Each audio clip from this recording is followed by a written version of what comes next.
think 3 or 4.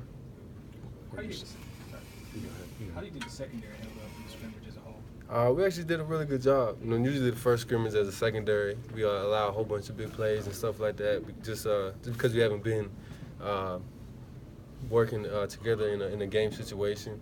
But we only allowed like 1 or 2 with the ones, and it was kind of fluke stuff. The ball just tipping up and somebody catching it. And I think we did a really good job, and I like where we're at right now. It sounded like Trayvon had a pretty decent game. It looked like he had, from some of the pictures, had an interception. Just how did you see him come along in that? He did a really good job. He was doing what he's supposed to do, just doing his job.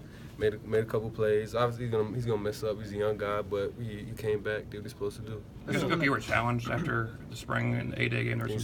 Like, as a secondary, do you guys feel like you were challenged after the big plays in the A-Day game, the criticism during scrimmages from Saban? Did you feel like it was kind of something to prove as a group? Oh, yeah, definitely, because our last 2 showings was the national championship at 400-something receiving yards. In the spring game, like you said, had another 400-something receiving yards on us, and that's not what we do. I mean, that's not who we are. So, like you said, it was definitely a challenge for us to come back and show what we really can do. And I think we did a whole lot better this last scrimmage, and hopefully we can keep doing that. I know you're concentrated on football, but are you guys talking? Are you aware of what's going on in the University of Virginia?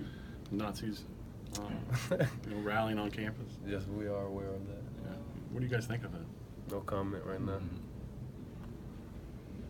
Back to Trayvon, you're a guy that's bouncing around at a bunch of different positions. He's a guy that's trying to kind of master that cornerback. Do you give him any advice about kind of breaking into a position? He sits next to me right in the meetings every day, and he follows me around in meetings and stuff like that around the complex. He's riding with me in the car, just asking me questions whenever.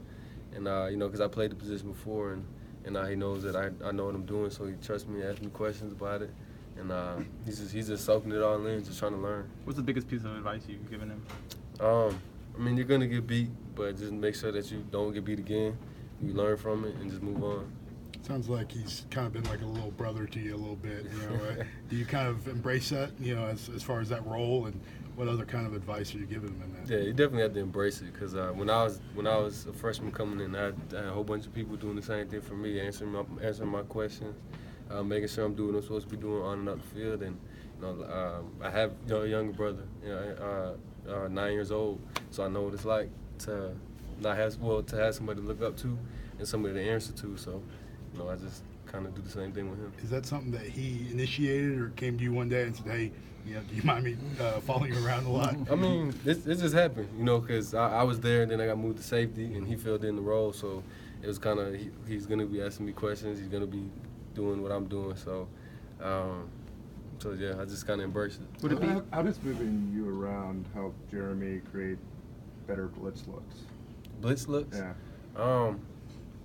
For blitz looks, it allows me to come off the edge or come through the middle, and you really don't know where it's coming from, because we can disguise it a whole lot better when you have a defensive back instead of a linebacker disguising, because it looks like I'm a cover, then I can go and blitz and stuff like that. And if you have a linebacker, he's just sitting in the box, he might come. So I think that's one way. Has Trayvon been moving around as well with you, or is he just staying at corner? He's been staying at corner. Is it ideal for him to kind of, get that corner position and have you move back to safety, since he's, Whatever's the best look we're going to have out there. So. How are you seeing Ronnie Harrison grow as a player since you guys got here together? He's definitely been stepping up big time the last couple of months. He's been growing on and off the field. And he's matured a whole lot, and obviously he's been dominating out there on the field, just hitting people, smashing people, and doing what he does. Has he been talking about that Florida State game? What was that? Has he been talking about that Florida State game being Everybody's been talking about it. Is he sort of the enforcer of the secondary? He's a big hitter. Say it again? Is he sort of the enforcer of the secondary? The enforcer? Yeah. We're all enforcers. All the older guys are enforcers. Whenever we see somebody not doing what they're supposed to do, we're going to make sure that we correct it. Minkah, how has the freshman receiver Devontae Smith looked during fall camp, and what do you like about his game and what he brings to the table? A lot of freshman receivers are doing a great job. I can't give specific details, nothing like that, but with him, he's a very fast guy, and I like the way he looks. What do you remember about Trayvon when he was a wide receiver? What I remember about him? He's a really good receiver. I remember when they first switched him, I kind of didn't know why they did it, because he was doing a good job at receiver, and he's an athlete, so he could do both. You talked about moving around a lot. Does that change your leadership responsibilities? We've talked about at the safety, you're kind of making a lot of calls. You said before you can't see the whole field when you're at corner or money or whatever. So does that change your responsibilities? No, it doesn't really change my leadership responsibilities. It might change, like, to make some of the calls. When I'm at corner, I can't make a whole lot of calls, but at safety and at star and at money, you can make some of the calls. But off the field, we don't change the leadership role. Couple more. How have you seen Deontay Thompson develop as a player, and what kind of role can he have this year? He's been doing a really good job. He's been taking some reps with us with the ones, and he's been learning off the field, watching extra film, doing extra technique stuff on the weekends, just trying to improve on himself.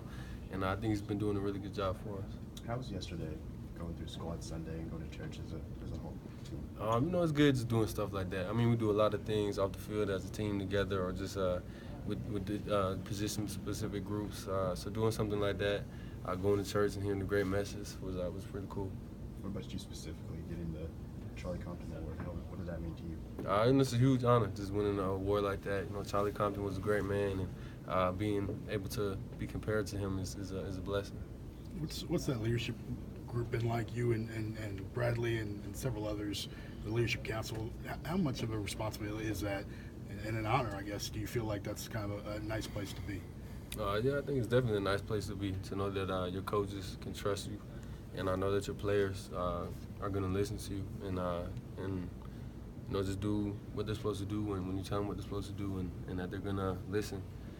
So just being on it is a big responsibility, but it's one that we could withstand. So because Nick basically looks to y'all a lot, for interactions, whether it's off the field issues or whatever. How much is that kind of relationship with Nick to kind of, because he does depend on you for some of that kind of stuff, right? Yeah, he does. He'll bring us in, when something happens. He'll ask us what we think we should do, and we'll tell him. So he kind of does lean on us a little bit because he doesn't want to bear all the weight, but.